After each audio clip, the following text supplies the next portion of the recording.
ঋষি হবার পর আমাদের জীবনটা অনেক পরিবর্তন হয়ে গেছে। সকালে ঘুম থেকে উঠে থেকে এত ব্যস্ততার মধ্যে দিয়ে কাটে, দিন যে কখন শুরু হয় আর কখন শেষ হয় বোঝাই দায় হয়ে গেছে, শুধুমাত্র ঋষি রয়েছে বলে। আর এরকম সকাল কার না ভালো লাগে বলুন?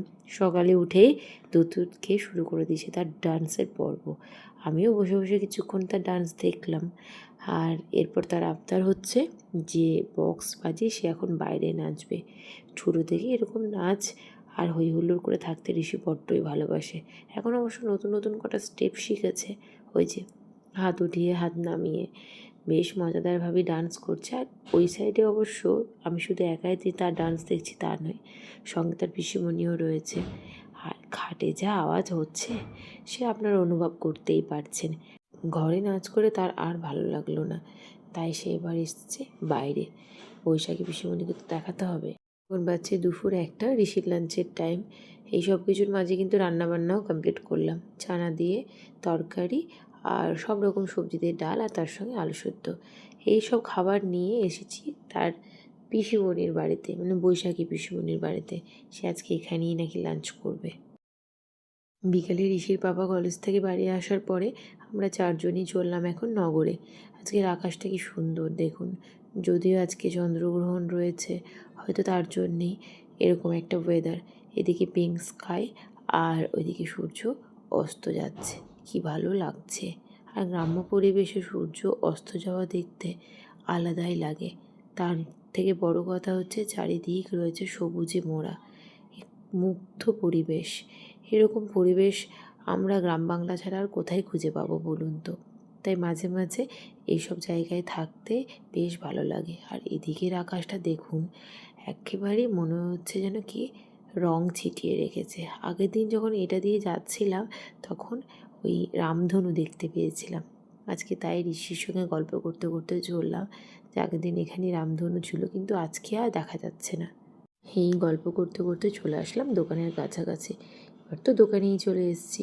আসলে আগের দিন তো এসেছিলাম এই দোকানে, সেটা হচ্ছে কাকিমাদের জন্য টাইলস পছন্দ করতে।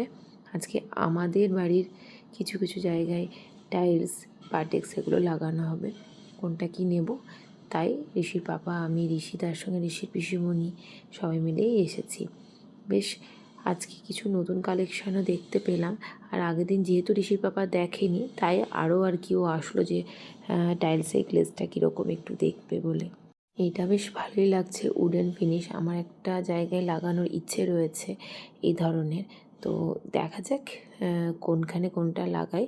অবশ্যই সে সব কিছু তো আপনাদের সঙ্গে শেয়ার করব।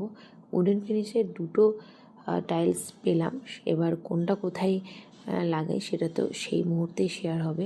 এরপর আসলাম ঋষির সাগরিকা পিসিমণির বাড়িতে, এবং ওদের ওখানে ঠাকুরের তো দেখলাম অনেকখানি কাজই প্রায় কমপ্লিট হয়ে গেছে। পিসিমণিকে বাই করে চললাম বাড়ি। এখন বাজছে প্রায় 10:30। ডিনার অনেকক্ষণই হয়েছে, কারণ আজকে একটু তাড়াতাড়ি ডিনার করলাম। গ্রহণ যেহেতু স্টার্ট হচ্ছে, তাই মা ফোন করে বললো যে গ্রহণ স্টার্ট হওয়ার আগে ডিনারটা করে ফেল।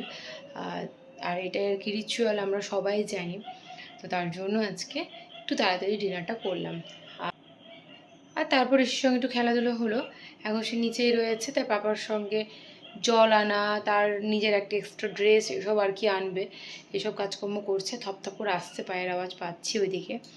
আর ভাবলাম আজকে আপনাদের সঙ্গে একটু কথা বলি, ব্লগটাকে এডিট করি। কদিন থেকে এত ব্যস্ততার মধ্যে দিনগুলো কাটছে যে রাত্রে আপনাদের সঙ্গে কথাই হচ্ছে না। এই যে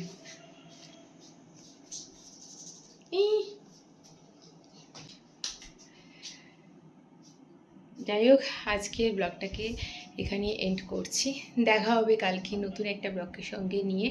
সবাই ভালো থাকবেন, সুস্থ থাকবেন। আর যেহেতু সামনে পুজো আসছে, তাই অনেক অনেক শপিং করা স্টার্ট করে দিন।